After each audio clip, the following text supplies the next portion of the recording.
I have the board clamped here in a Black & Decker workmate in preparation for flattening it. And the first thing I need to do is check it with the straight edge to see how flat it is along its length. And I don't know if the camera can pick that up, but there is a slight hump in it in this direction.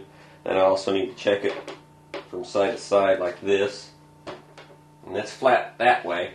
And this is just a wooden straight edge. I'd like to have one of those nice metal straight edges, but they're usually pretty expensive and they have far more precision than I'm able to achieve with a hand plane, so really why bother? And I will admit that I'm kind of an oddball. I don't own a joiner and I have no desire to, so I use this, a portable power plane from Makita. Bought this thing 23 years ago and have run the tail off of it. It's an excellent tool. So I'll just take a very light pass here in the center to remove that wood and get that flat. And after a very short amount of time, you'll get a feel for the tool and you'll be able to very quickly make corrections in it. So now I'm going to put on my hearing protectors and a dust mask and go to it.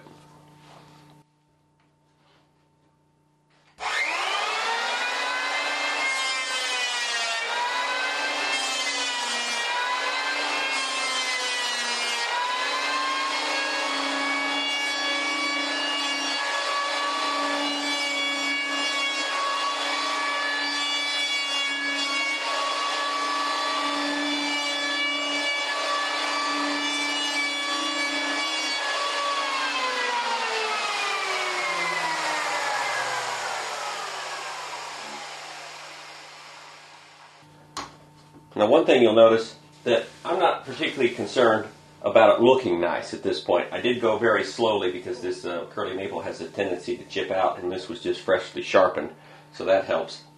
But you can see just very quickly I was able to bring that perfectly flat in that direction. Let's make sure that I kept it flat in this direction. Yes, that's great there. So now this is ready to move on to the next step. Now the board is flat in this direction and flat in this direction, but it probably still has that twist that I noted when I had it on the bench. So to eliminate that, I'm going to use these two framing squares as winding sticks, placing one at each end.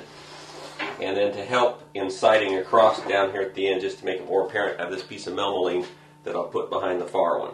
Here's a better shot of that flattening setup. I have the piece of melmaline here in the back. I have the two framing squares, and it's quite obvious how out of flat this board is now. This framing square here in the front appears to be riding uphill in relation to this framing square here in the back. The winding sticks told me that this corner and this corner are the high spots in the board, and I need to plane those down. And to help me in that, I divide the board into quadrants. Normally I do this mentally, but here I've drawn the pencil lines to make it more clear. And where those intersect right at this point here, kind of a throwback to my carpenter days, I call that the benchmark. And I will bring all the other points on the surface of this board into that same plane that's right there. Now, I'm not worried about some steps from the planer knives or anything like that, just enough that it can go through the surface planer without rocking. So what I'm going to do is I'm going to allow the plane to hang mostly off the board here, make a short cut, move it in a little farther, make a little bit longer cut, do the same thing over here, come back and do that same thing again on the next pass. I will want to take one pass all the way down the center of the board, so I'm not planing a hump into it. And after a very short time, as I said before, you'll be able to look at the winding sticks, get a feel for how much they're out, and you'll be able to very quickly remove this material and get it flat. So now I'll just go ahead and put on my hearing protectors again and my dust mask and have at it.